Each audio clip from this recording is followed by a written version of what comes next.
the Shastras. Guna Vishrambi, a person entangled in the three modes of material nature.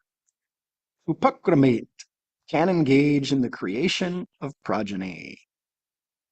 Translation by Srila Prabhupada Ki Jai. Narad Muni asked how one could ignorantly defy one's own father.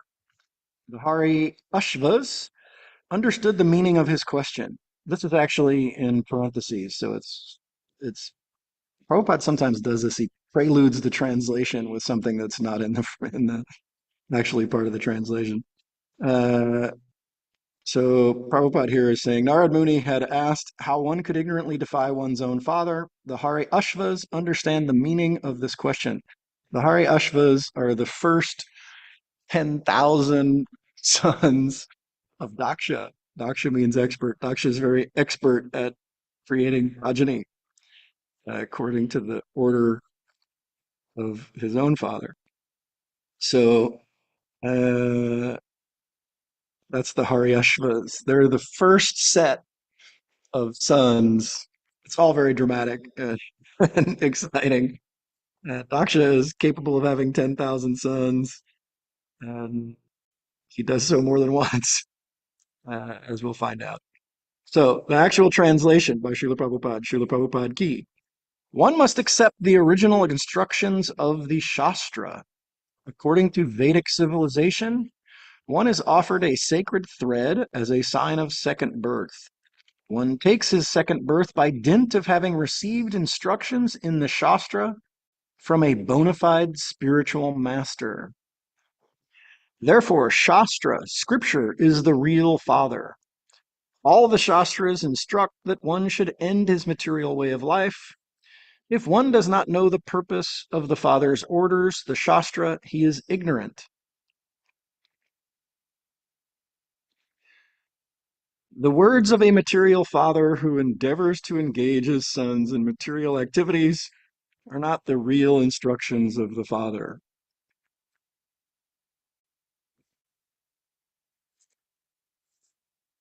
Jai. So this is quite a long purport.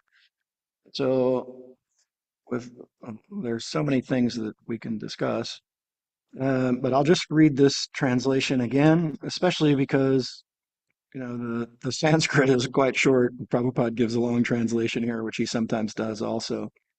Uh, Narad Muni asked how one could ignorantly defy one's own father. The Haryashvas understood the meaning of this question. One must accept the original instructions of the Shastra. According to Vedic civilization, one is offered a sacred thread as a sign of second birth. One takes his second birth by dint of having received instructions in the Shastra from a bona fide spiritual master. Therefore, Shastra scripture is the real father. All the Shastras instruct that one should end his material way of life. If one does not know the purpose of the father's orders, the Shastras, he is ignorant. The words of a material father who endeavors to engage his son in material activities are not the real instructions of the father.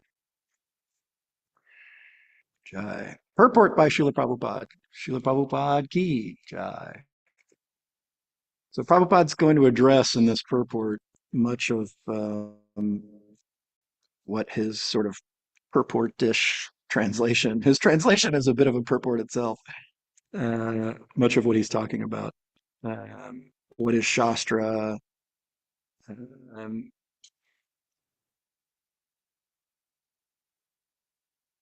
all these different duties. It's great. This is one of the more epic purports in the Srimad Bhagavatam, which is saying something because the Srimad Bhagavatam is full of epic purports. Purport. Srila Prabhupada Ki Jai. Bhagavad Gita 16:7 says, Parvritim cha nivritim cha jana sajjana na vidur ashura. Demons, that's the suras, asuraha. Demons, who are less than human beings but are not called animals, do not know the meaning of pravritti and nivritti, work to be done and work not to be done.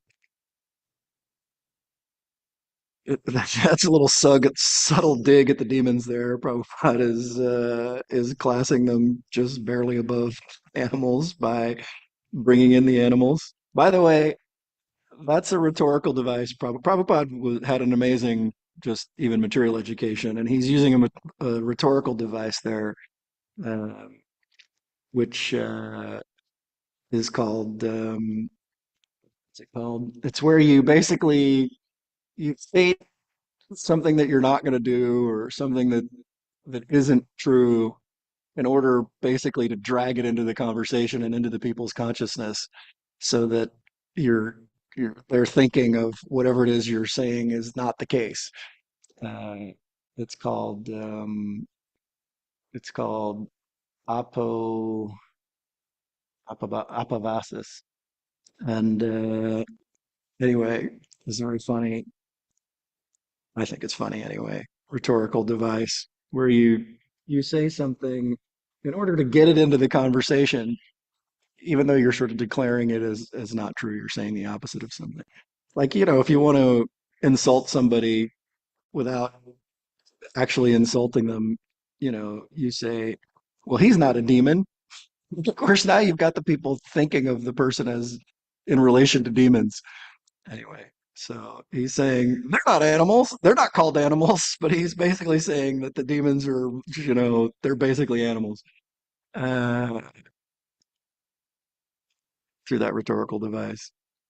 Do not know the meaning of pravritti and nivritti, work to be done and work not to be done. In the material world, every living entity has a desire to lord it over the material world as much as possible.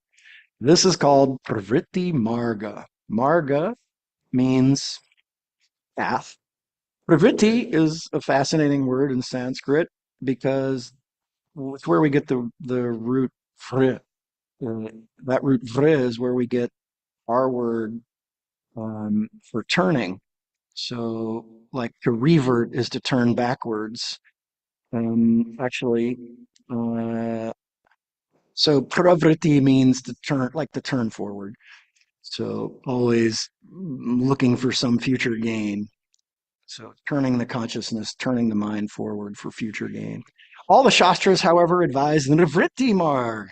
And ni, of course, means not or against. So, not trying to turn, but a steady path. The Shastras advise the steady path of nivritti marg, not turning, or release from the materialistic way of life. Apart from the Shastras of the Vedic civilization, which is the oldest of the world, other Shastras agree on this point. It is said that the Rig Veda is, if even by normal materialistic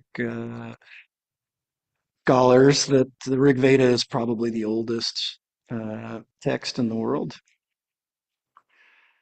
For example, in the Buddhist Shastras, Lord Buddha advises that one achieve nirvana by giving up the materialistic way of life. In the Bible, which is also Shastra, one will find the same advice. One should cease materialistic life and return to the kingdom of God. In any Shastra, one may examine, especially the Vedic Shastra, the same advice is given. One should give up his materialistic life and return to his original spiritual life. This is all foreshadowed, the purport that Prabhupada is giving here. In another purport, this is another very famous verse, 126, where Prabhupada lays out the difference between the pravritti and the nivritti marg, and which one is superior and which one is inferior, et cetera, et cetera. So you can, if you want to refer back to a wonderful verse that corresponds to this one, it's 126, very famous verse amongst the Hare Krishnas. Um,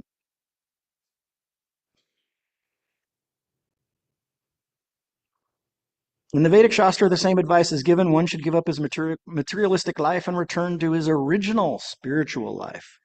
Shankaracharya also propounds the same conclusion. Brahma Satyam Jagan Mitya. This material world or materialistic life is simply illusion. Therefore, one should stop his illusory activities and come to the platform of Brahman. The word Shastra refers to the scriptures, particularly the Vedic books of knowledge, the Vedas, Sama, Yajur, Rig, and Atharva. And any other books deriving knowledge from these Vedas are considered Vedic literatures. Bhagavad Gita is the essence of all Vedic knowledge, and therefore it is the scripture whose instructions should be especially accepted. In this essence of all Shastras, Krishna personally advises that one give up all other duties and surrender unto him. Sarvadharman Parityajya Mamekam Sharanam Braja. That's the most quoted of all Srila Prabhupada's verses from the Bhagavad Gita when he's giving classes himself. Sarvadharman Parityajya Mamekam Sharanam Braja. Krishna personally advises one give up all other duties and surrender unto him. Because Krishna's instructions, they're the best in the Bhagavad Gita. One should be initiated into following the principles of Shastra.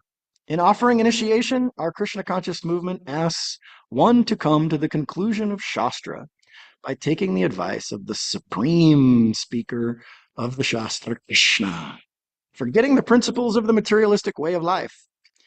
Therefore, the principles we advise are no illicit sex, no intoxication, no gambling, and no meat eating.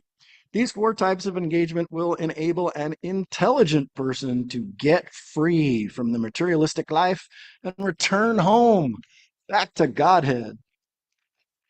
In regard to the instructions of the father and the mother, it may be said that every living entity, including even the insignificant cats, dogs, and serpents, takes birth of a father and mother. Therefore, getting a material father and mother is not a problem. In every form of life, birth after birth, the living entity gets a father and a mother. This is also following on from and is foreshadowed by, uh, adumbrated by the verse in the Bhagavad Gita, this purport, where Prabhupada says that Arjuna should not lament because one is certain to take birth again, either in a spiritual or material body. Therefore, there is no cause to lament over the losses of material bodies because one is sure to get another birth, either material or spiritual. There's these great memes you see on, not great, but they're funny, on social media these days, and it's usually a picture of two different choices, and they'll say, "Which way, young man?" And you can either choose between, some sort of degenerate path or some form of stoic austerity to improve yourself, and they're good. Sometimes they include culture, and it says, "Which way, Western man?" Anyway, so Prabhupada here is also setting this up. Which way? You can either have a material birth or a material body or a spiritual body in your next birth. It's up to you. Which way? That's the Pravritti Marg and the Nivritti Marg. These are margs, or which way will you choose? Anyway, of course, with Krishna consciousness, uh, always work out because Krishna is in charge. So if we just connect to Krishna, whatever the way is, Krishna will take care of it. Okay, so the material father and mother. Anyway, in human society, however, if one is satisfied with his material father and mother and their instructions and does not make further progress by accepting a spiritual master, being educated in the Shastras, he certainly remains in darkness.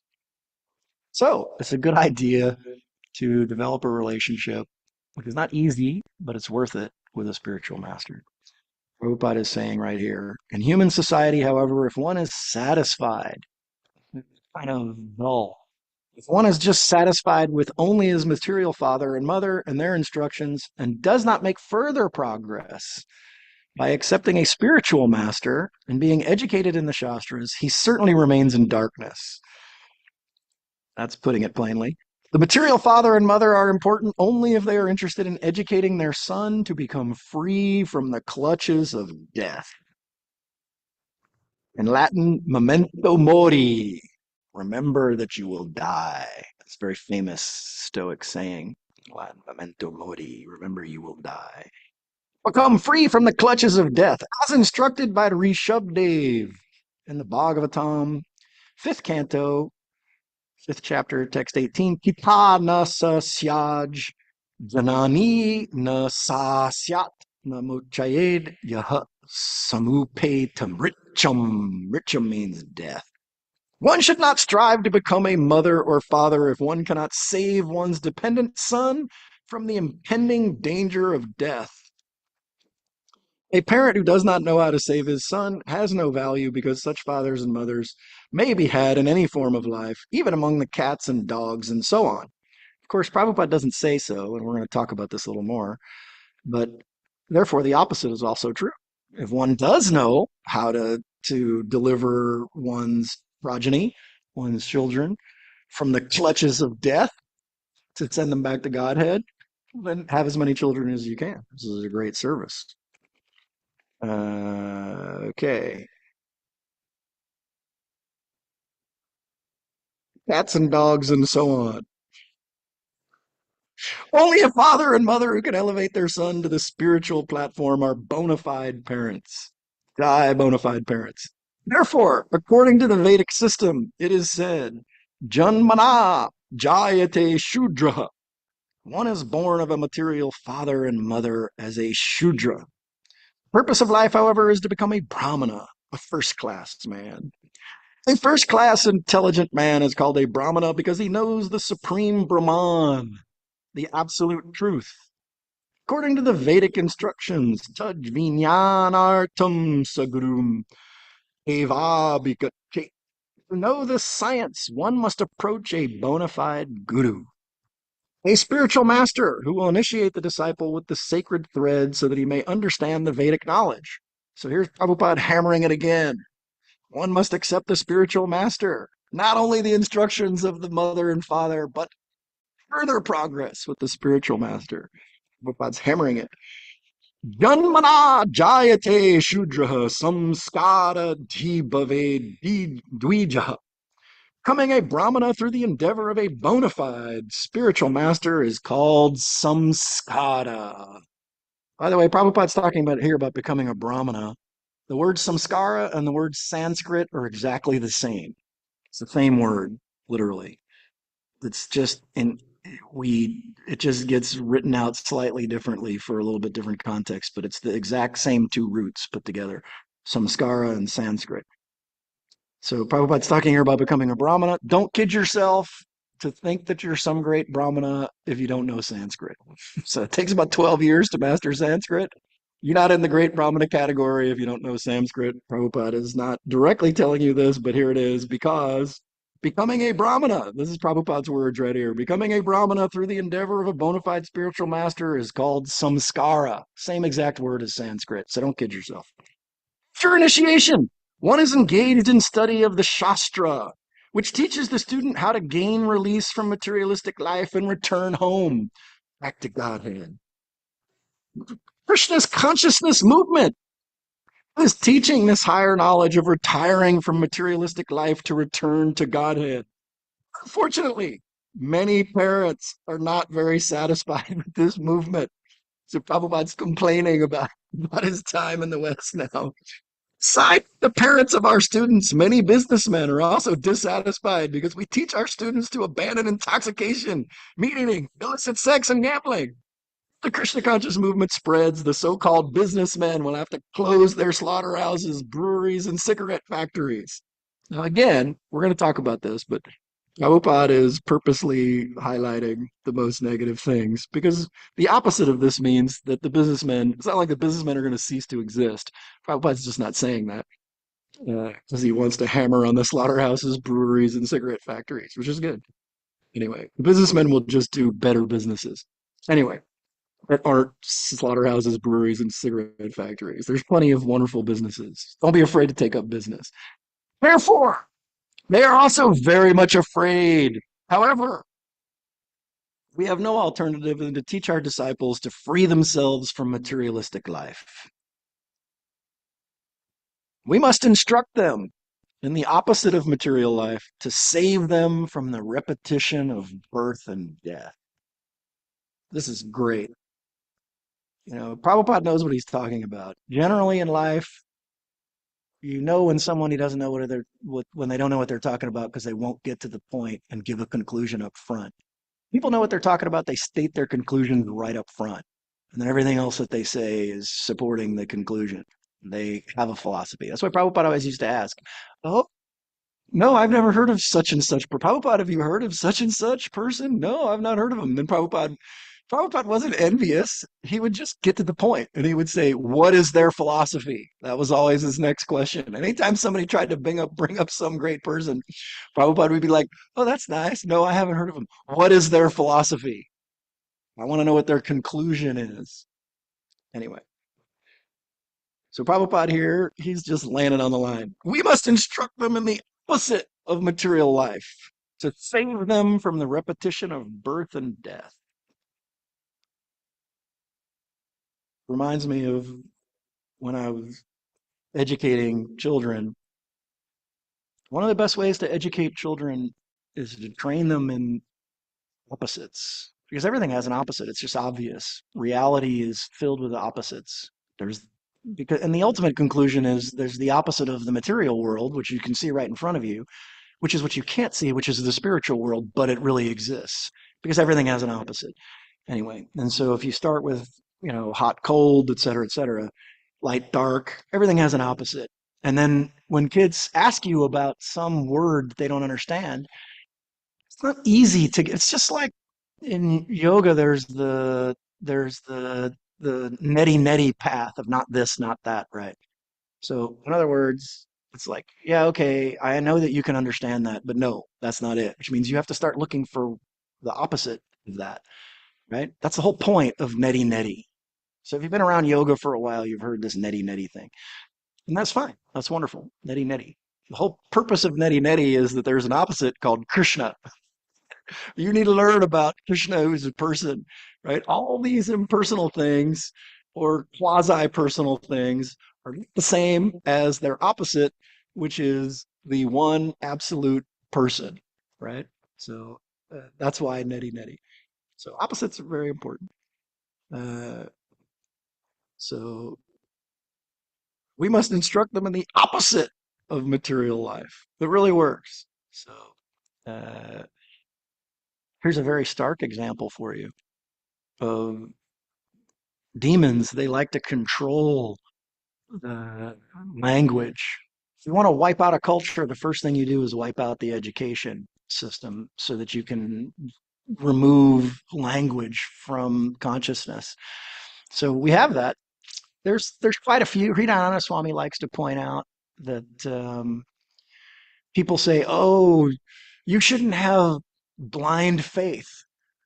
Everybody's heard that. Don't have blind faith, right? You'll be a fanatic. You just end up as a terrorist or whatever, right? That's the implied message of don't have blind faith. You'll end up a terrorist.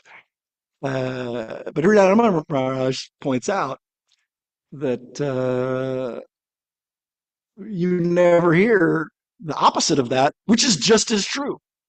Don't have blind doubt because it's equally as stupid.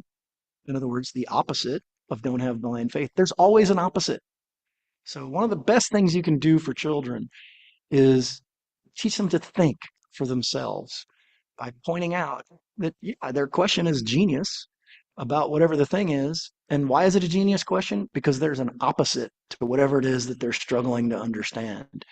And it's like neti neti. A lot of times you can understand the opposite really well, or at least you are understanding that everything has an opposite, right? Which is very important. And that's the beginning of thinking. Opposites are the beginning of thinking when you're dealing, especially with children. So uh, we must instruct them in the opposite of material life to save them from the repetition of birth and death. We're almost done with this very long purport. This is great. Uh, Prabhupada's getting right to the point. Prabhupada's saying we must instruct them. So Prabhupada is here, he's making two statements. One, that the conclusion is get out of the repetition of birth and death. The other one is he's saying he's taking accountability. We've had a big question lately about accountability. For Devanagari. Okay, fine. We means he's personally accepting the responsibility himself. We must instruct, he's using the royal we. He means himself because he's the Acharya, the spiritual master. We must instruct them from the repetition of birth and death. What he's saying is, I can save you from birth and death. Prabhupada was once asked, oh, Srila Prabhupada, uh, all these other gurus are so great. Why should I hear from you instead of these other gurus? And Prabhupada said, because I can save you from death. It's right to the point, right? It's not, oh, you'll feel so wonderfully spiritually inspired, blah, blah, blah. No, no, I will save you from death. And Christ had that too, of course. That's why Christianity was so successful, because people who are willing to take accountability for great goals like conquering over death are exceptional and they're worth listening to. And people do listen to them if they could back it up, of course. Prabhupada could back it up. Yeah. Anyway, so here's the last little bit. Narad Muni therefore advised the Haryashvas, the sons of Prajapati Daksha, 10,000 of them, that instead of begetting progeny, it would be better to leave and achieve the perfection of spiritual understanding according to the instructions of the Shastras. The importance of the Shastras is mentioned in Bhagavad Gita 16:23. Yaha Shastra Vidim Utprija Vartate Kamakarataha Na Sasidhim Avapnoti Na Sukham Na Param Gatim. One who disregards the injunctions of the Shastras and acts whimsically as he likes never achieves the perfection of life, not to speak of happiness, nor does he return home to the spiritual. Hare Krishna. Let's read that again. This is Bhagavad Gita 16:23 on the importance of the Shastras. One who disregards the injunctions of the Shastras and acts whimsically as he likes never achieves the perfection of life, not to speak of happiness, nor does he return home to the spiritual world. So that's powerful because everybody wants to achieve happiness, don't we? Which is fine. You should want to achieve happiness. That's nice. Just go looking for it in the right place. The Shastras. All right. That was Prabhupada's epic purport. Say definitely one of the more epic purports in the whole Bhagavatam. Jai. Om Jnana Timirandasya Nananjana Shalakaya Chakshur Unmilitam Yena Tasmai Shri Gurave Namaha. Jai Shri Krishna Chaitanya Prabhu Nityananda Shri Advaita Gadadhara Shiva Sada Gaur Bhaktivinoda Hare Krishna Krishna Krishna Hare Hare Hare Rama Rama Hare Hare. I was born in the darkest ignorance, and my spiritual master kindly opened my eyes with the torchlight of knowledge I offer my humble obeisance to such a spiritual master. So thank you for tolerating my enthusiasm for this verse and a bit of extrapolation along the way as we were reading it, because it was a long verse. I don't like to just read, you know, the mind can only pay attention to something for about 30 seconds. So I tried to break it up for you a little bit. I hope that was okay. Um, so, well, there's a tremendous amount in this verse to discuss. Um, First class intelligence is called Brahmana. There's the giving up of materialistic consciousness by the basic principles of our basic austerities that the spiritual master requires. No meat eating, no gambling, no illicit sex, no uh, whatever the last one is. And so no intoxication. Um, and then there's all of this about the Shastra and that intelligence is coming through respect for the Shastra and accepting a bona fide spiritual master. I mean, there's a lot of mega potent stuff in this epic purport.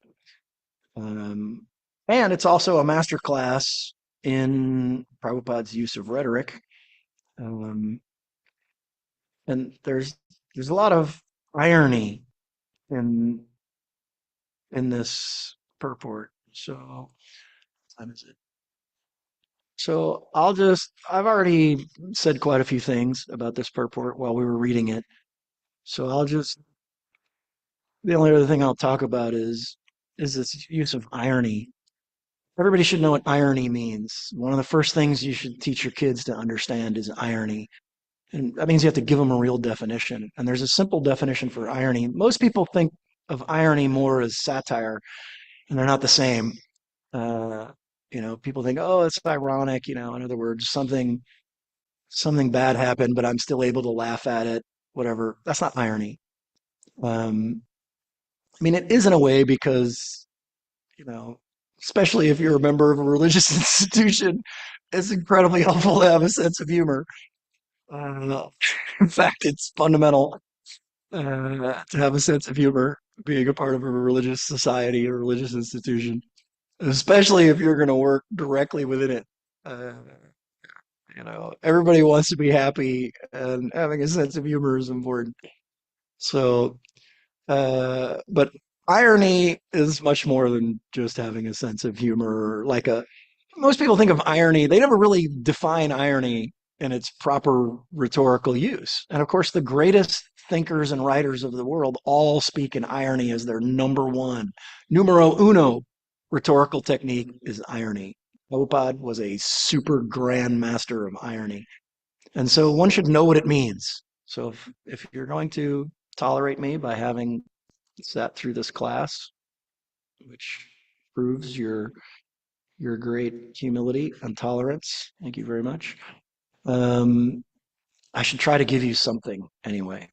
And so I'll give you a definition for irony. Irony is very simple. You should teach your children, your disciples, whoever, what irony means. Because Prabhupada, one of the reasons we venerate and worship and are just inspired and filled with nectar from our contact and association with Srila Prabhupada isn't just because he's wearing saffron.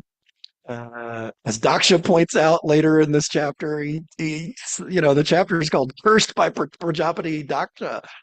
Daksha curses Narad Muni and says, "Just wearing, the garb of the clothes of a renunciant doesn't, mean anything."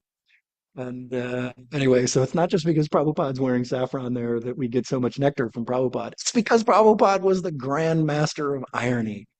So, irony has a very simple definition. Irony is ignorance purposely feigned. So, those are all powerful words. And it's very short and very worth thinking about. Teach your children, your disciples, your coworkers, your friends. Everybody should know what irony means. Irony means ignorance purposely feigned. It's only 3 words, but they're all very powerful. So ignorance, we could all understand. Ignorance is trouble, right? The main problem we have in life is ignorance. As I always said to my kids when they were growing up, the most painful, everybody wants to seek pleasure and avoid pain, isn't it? Children 100% want to seek pleasure and avoid pain 24/7. That's their program, kids. They're like, my program is avoiding pleasure, avoiding pain, and seeking pleasure. When you have kids, this is what they're about. So I always just explain to them, well, what's the most painful thing in life? Ignorance. Ignorance is the most painful thing in life. So, uh, what did I say? I said apophasis. That's the name of that rhetorical device, stating something quite negative to draw it into the conversation. So that's what irony is.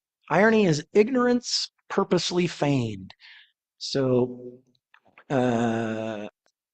like sometimes a speaker will say, "Oh, I don't know anything about such and such subject, but here's my opinion anyway." The truth is, they're bringing it up because they do know a lot about it, and they're just setting the scene with apophasis by saying something negative, getting you to think about it by being humble first, and that's good. So, and irony is very much like that. Ignorance purposely feigned. So, purposely means that there's a reason. Everything is going somewhere. It's called teleology in philosophy. And everything about Krishna consciousness is teleological because we're all going somewhere, back to Godhead. As Prabhupada said in this purport many times. That's a goal, a destination. Telos means the end or the goal in Greek. So, uh, and so teleology is an important part of philosophy. And Bhagavad Gita, Krishna consciousness in general, it's super highly teleological. So, purposely, there is a purpose, there is an end in mind. Ignorance purposely feigned. Feigned means that you're pretending, right? Feigned means to pretend. So you're pretending ignorance. Ignorance purposely feigned. And great writers, Srila Prabhupada was a great writer, very often will present the they're for the intelligent, they are making very profound analysis and insight, conversation, dialogue. But great writers are very merciful, and so they want to appeal to the widest possible body of the public. And so, very often, because they're so genius, they use irony to be able to speak to both the highly intelligent and the less intelligent at the same time. And so, you can always tell a great soul, a great person, because they speak very simply, but highly intelligent people follow them and take up their path and commit their lives to them. Why is that? Well, because they're using irony, ignorance purposely feigned, right? They're giving people the chance to think about why are they speaking in such a simple way about this thing and to start thinking about the opposites. Okay, well, if they're saying this, there must be the opposite. They're implying the opposite when they say something very simple. Uh, and So that's irony. The use of irony is extremely profound. And the more you embrace thinking about irony, the more rapid your advancement in Krishna consciousness will be. Because it will improve your relationship with Srila Prabhupada directly. And that's the whole goal. So that is irony. Irony is ignorance purposely feigned. So, and just because I can't help myself, I'll throw in a little plug for my favorite author in English, Jane Austen. Why was Jane Austen such a popular author? Because she was also a master of irony, probably the greatest in writing in English, in the English language. Shakespeare was pretty good. Nobody comes close to Jane Austen. Anyway, so that's my little plug for Jane Austen. But Srila Prabhupada, he was a super grand master of irony, ignorance purposely feigned. So he very often will talk about things that actually have many levels of categories to them, but he just leaves them at a base level category. So here he talks about intoxication, illicit sex, gambling. I mean, meat eating is pretty obvious, but you know, illicit sex, gambling, and intoxication are there's a lot of different categories to those elements of austerity, and they require some thinking. And so, by not spelling everything out for you, that's a use of irony. He's not spelling out all the categories for you. By the way, they are all spelled out in, like, for instance, Dante's Divine Comedy. They're all spelled out in there. There's like 90 levels of hell, and every level has a particular set of categories of things you shouldn't have done. That got you into that hell. And so it's all laid out very wonderfully.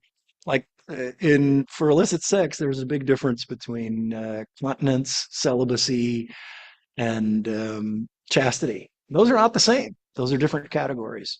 So if you just say illicit sex, well, you're sort of purposely feigning ignorance. You're not really spelling out all of the different categories because within illicit sex, there's uh, elements of chastity, celibacy, and continence.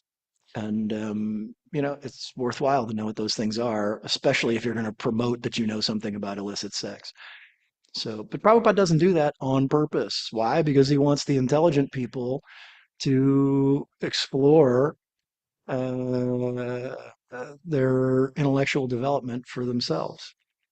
And because that's what leadership is, right? Prabhupada was looking for leaders. He was, certainly wanted people who just need the mercy to be able to follow, to get the mercy, right? We can't make any advancement except by the mercy of the devotees.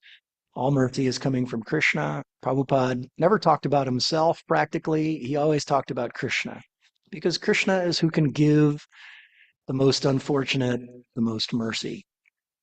And he's directly a follower of Lord Chaitanya, of course, the Mahavaranyaya, the most merciful of all incarnations. Just chant the Hare Krishna Maha Mantra, Hare Krishna, Krishna Krishna, Hare Hare, Hare Rama, Rama Rama, Hare Hare. And so by directly contacting the supreme absolute truth as a person, hearing about Krishna, hearing about Krishna's, was the month of Kartik, and every morning we're singing that beautiful song. My mother, 84-year-old mother, is here visiting, and she's determined to come every day and every evening to the Damodar Astakam because she loves it so much. And she's heard a little bit of Bhagavad Gita uh, when Nama Maduri and I visited her some years ago. We read to her from the Bhagavad Gita, and because she had married a philosophy professor who was a very wonderful guy, and he had known about the Bhagavad Gita and wanted to hear about it. I said, "Well, we'll read to you from it."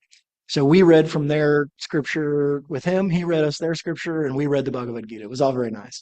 But that's about the extent of contact with Krishna consciousness that my mother's had, other than having visited the temples. But now she's just in love with the Damodar Astakam, because you're hearing about Krishna's childhood pastimes in this incredible language which comes out of time immemorial. And again, it's just kind of ironic. Like God, the all powerful, the most nectar pastimes that have this incredible vibrational effect on you as soon as you hear them, is talking about Krishna and shark shaped earrings and, you know, belts of rope wrapped around the belly and stuff, stuff like this, right? This is again like ignorance purposely feigned for a purpose, right? uh, God the Supreme actually isn't doing anything. God doesn't do anything. God just plays and has fun and causes disturbances for his parents, etc.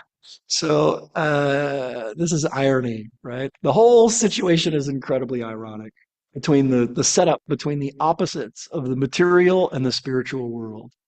Right. So in a way, the whole grand design of getting a material body and showing up here is irony. It's like, here you go. Here's the ignorance of the material world. That's what you're going to experience the most. But the fact is, that's just a purposely feigned existential reality that materialism appears so potent to your senses. But the truth is, there is Hrishikesha. There's the opposite of that. Hrishikesha is the master of the senses behind this material world. And so we have to embrace the irony and look to the spiritual world, look to God, look to Krishna. And that's what the great spiritual masters do. So the spiritual masters they are fulfilling their duty of standing for the Nivritti Marg, the higher path, and of just speaking about this other world. And sometimes they do so like Krishna does himself with irony. So I'll leave you with that. That is irony. I don't know if anybody has anything that they would like to say or to add to this very epic purport. So there's so much to cover in it. Please feel free to say anything that you like. I don't hopefully be able to hear. Yes, Y has a question. Here's Y. Hare Krishna, Y. Beautiful information loaded close. Thank you. Yes. Question.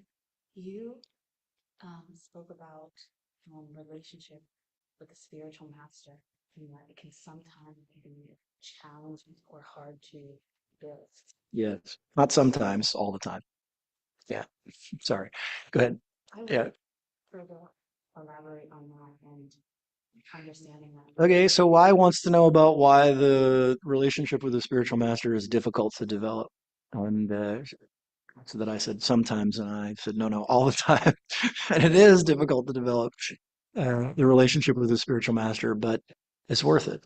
So, um, there's that verse in the Bhagavad Gita, just try to hear the instructions of the spiritual master, render service unto him, uh, for he has seen the truth, right? So even we're hearing from Daksha at the moment. In a way, Daksha's doing crazy, dramatic stuff like cursing Narad Muni. But we're hearing from Daksha. Why? Because this Krishna himself earlier uh, in the Bhagavatam has appeared before Daksha and stood before him personally.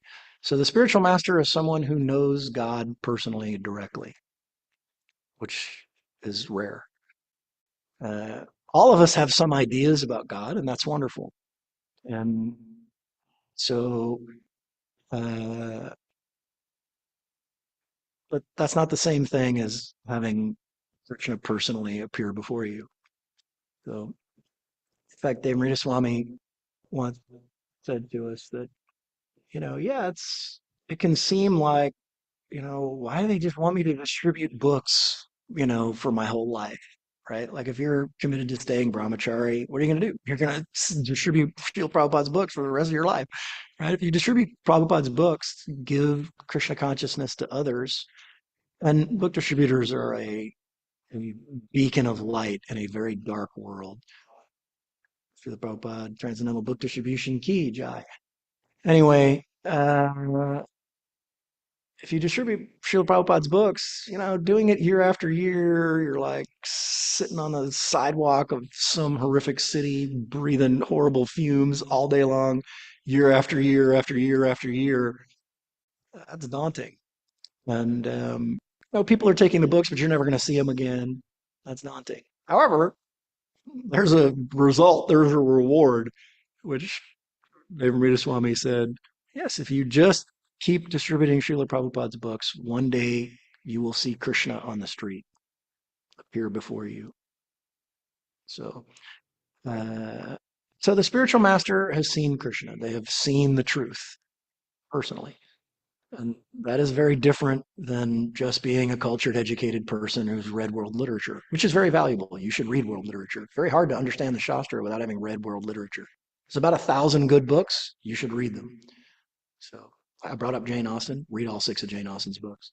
The Lord of the Rings, Dante. I brought up Dante's Divine Comedy. Read it. It's very worthwhile. World literature is worth reading. It's not the same as the Shastra. It's also extremely important to read the Shastra. But the Shastra is full of irony, ignorance purposely feigned. The grand master in the postmodern era. We're living in postmodernism, the most demented philosophical era of all time. Postmodernists aren't even speaking. They're idiots, right?